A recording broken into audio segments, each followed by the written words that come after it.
À Paris, à côté de l'hôpital Bichat, l'université de médecine Paris Diderot abrite un laboratoire très innovant.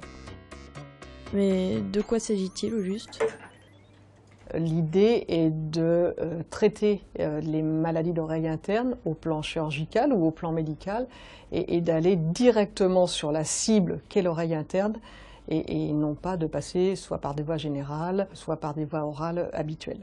Les premières investigations qui ont été faites ont été d'analyser extrêmement précisément l'ensemble des gestes chirurgicaux afin de déterminer les forces d'insertion, les angles de la main du chirurgien, tous les gestes et tous les instruments qui pouvaient être manipulés au cours de l'intervention pour essayer pour même arriver à les faire reproduire par un robot.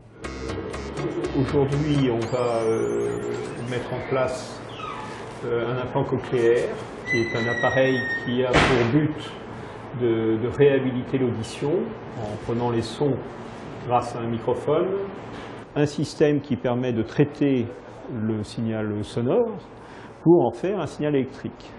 Et puis nous avons une connexion grâce à un aimant qui est transcutané et ça passe dans le processeur interne, implanté sous la peau et sur l'os du crâne. Et sort de ce processeur un porte-électrode que l'on va mettre en place dans la cochlée. Alors l'implant qu'on va mettre doit avoir une longueur de 25 mm de long dans la cochlée et on va mettre une électrode qui est la moins traumatisante possible pour essayer de rester dans la bonne partie de l'oreille interne sans destruction des fibres nerveuses résiduelles. Et c'est là où, bien évidemment, l'automatisation du geste avec des systèmes robotisés permettront d'éviter les à-coups.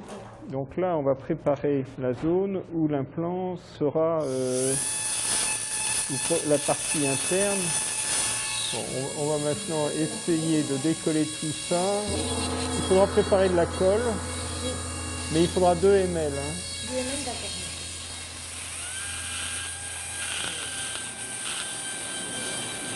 Donc ça, c'est la fenêtre ronde.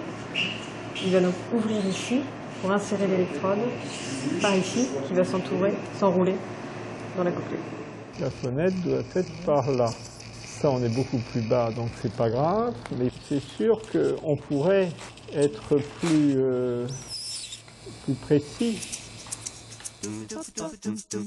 L'idée qu'a eue Olivier Sterckers à Beaujon était de codifier cette chirurgie et de remplacer la main humaine par un robot, mais que le chirurgien manipule le robot pour des gestes pour lesquels il a besoin d'une précision extrêmement importante, en particulier le placement du piston lors de la chirurgie de l'autospongiose ou le placement du porte-électrode lors de la chirurgie d'une implantation cochléaire.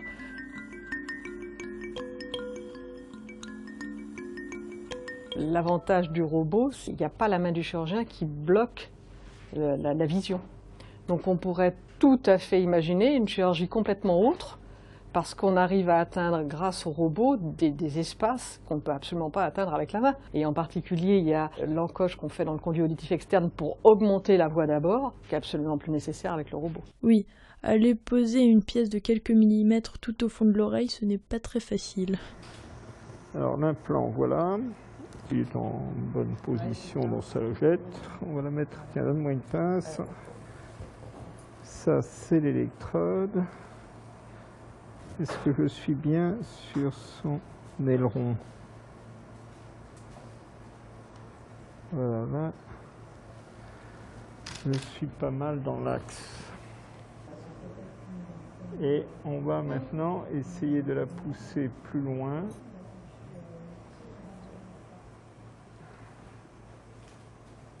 Le but des techniques que l'on développe dans notre unité de recherche est de robotiser ce geste afin de limiter et de réduire le traumatisme qui est généré lors de l'introduction de l'implant dans la cochlée. Donc si l'on met en marche le système, on a une avancée automatique et extrêmement progressive de l'insertion de l'implante. Nous avons mis en série sur cet outil un capteur d'effort et à terme, on l'espère, intégré au sein d'une coque pour répondre aux contraintes de stérilité qui sont celles de toute intervention chirurgicale. Je vous le rappelle, c'est une chirurgie qui est relativement difficile, qu'il est difficile de l'apprendre en dehors de l'exercer et qu'un système de simulation avec le robot ou sans le robot, de façon manuelle, est extrêmement important, a été également développé dans le laboratoire.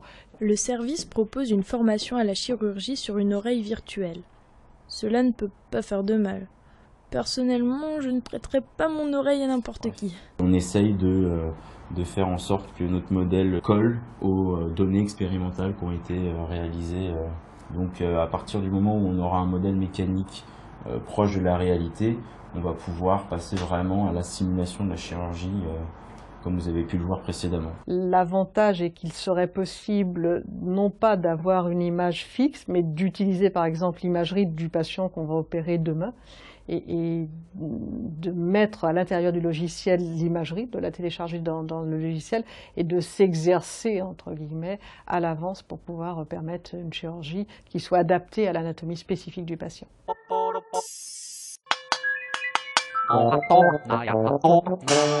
YouTube